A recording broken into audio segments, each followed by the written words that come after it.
Breaking overnight, the new legal fight that Donald Trump is taking on just days before he takes office.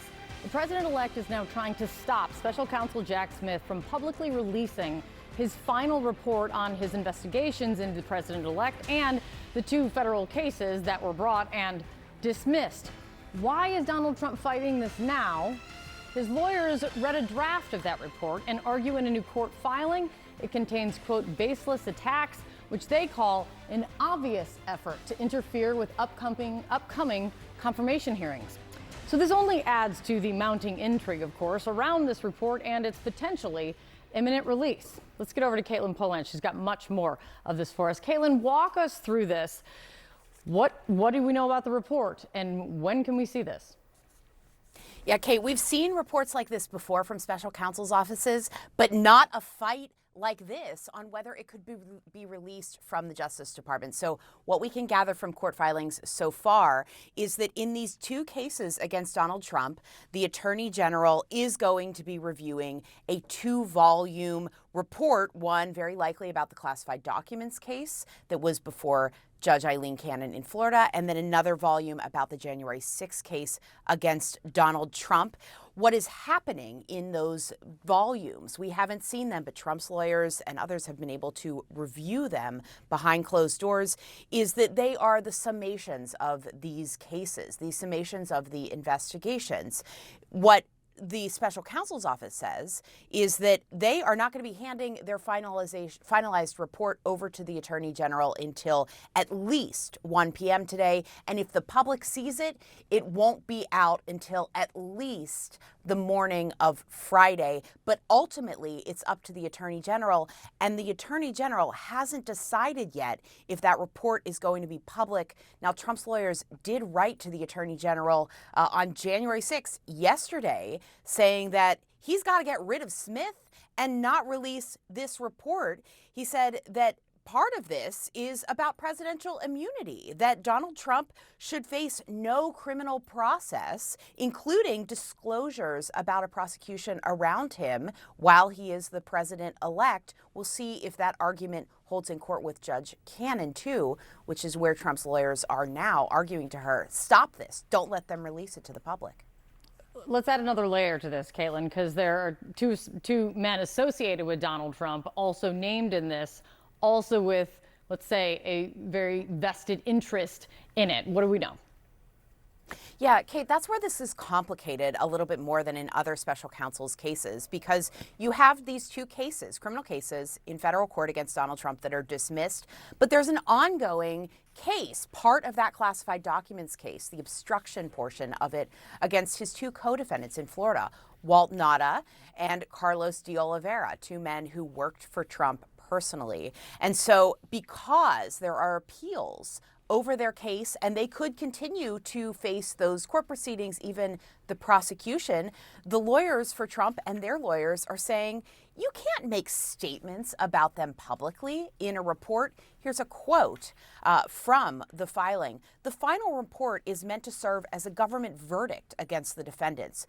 The report revealed a one-sided narrative. There remains the threat of future criminal proceedings as to Nauta and de Oliveira, those two co-defendants, and those proceedings will be irreversibly and irredeemably prejudiced. That's what the position is from the defense side, arguing to the Attorney General. Don't release it, Justice Department. Do not put things out about these guys.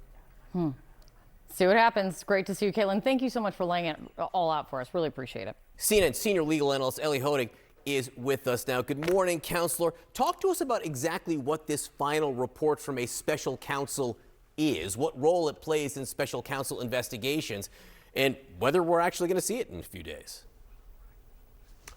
So, John, if we think back a few years ago to the Robert Mueller report, that's essentially what this would be. The special counsel regulations under which Jack Smith is operating say that at the end of his investigation, and we're there for Jack Smith, he must, it's mandatory, create a written report that lays out his findings. Now, at that point, the report goes to the Attorney General, who then may, not must, but may release it to the public. Now, Merrick Garland, so far in his term, has immediately released special counsel reports to the public. He did that with the Robert Hur report about Joe Biden's classified documents. He did it with John Durham's report. So Donald Trump is taking really an unprecedented step here of trying to block the release of that report. Every time thus far in our recent history where one of these reports has been written, it has in fact gone over to Congress and then come out to the American public. There are a couple interesting legal nuances here when it comes to the classified documents case. Number one, Judge Eileen Cannon basically threw out this case because she ruled the appointment of a special counsel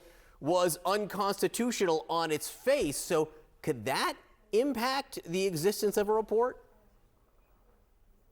Yeah, that's a fascinating question. I think that'll be the argument that Donald Trump will make to Judge Cannon. But remember, she only has the classified documents case. There's a separate case in Washington, D.C.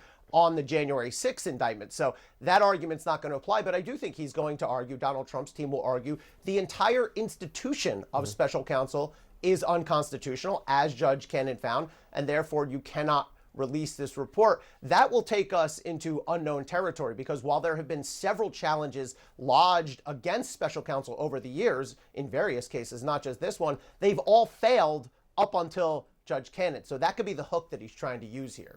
And one other little nuance here is that there are two other people charged and still charged in this case, Walt Nauta and Carlos de Oliveira, and their lawyers basically arguing, look, you put out this report, this could prejudice the case against them.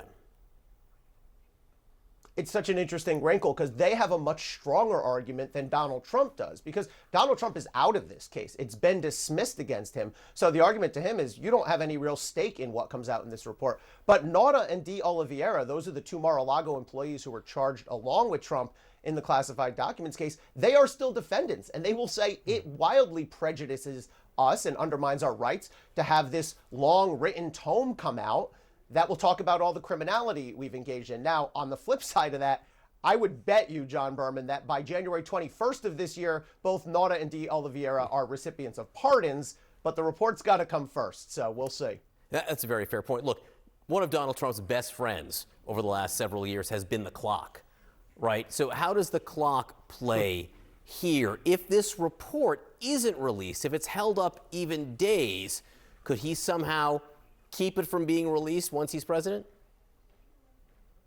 Absolutely. He's got a very distinct line in the sand. Noon January 20th, when he takes that oath of office, he will then be in position to install his own attorney general, whether Pam Bondi has been confirmed by then or not. But he can take charge of DOJ and say, do not issue this report. So we are very much on the clock here. Donald Trump is trying, again, to draw things out. But if he can keep this thing locked up in the courts until noon on January 20th, then when he becomes president, he very much will be in position to kill this report and make sure it does not come out. All right. It will be a very interesting, 12 days on this front. Ellie Hogan, I don't think I'm speaking out of school by saying you're actually writing a book on special counsel, so this is an area you know quite a bit about. Looking forward to that read.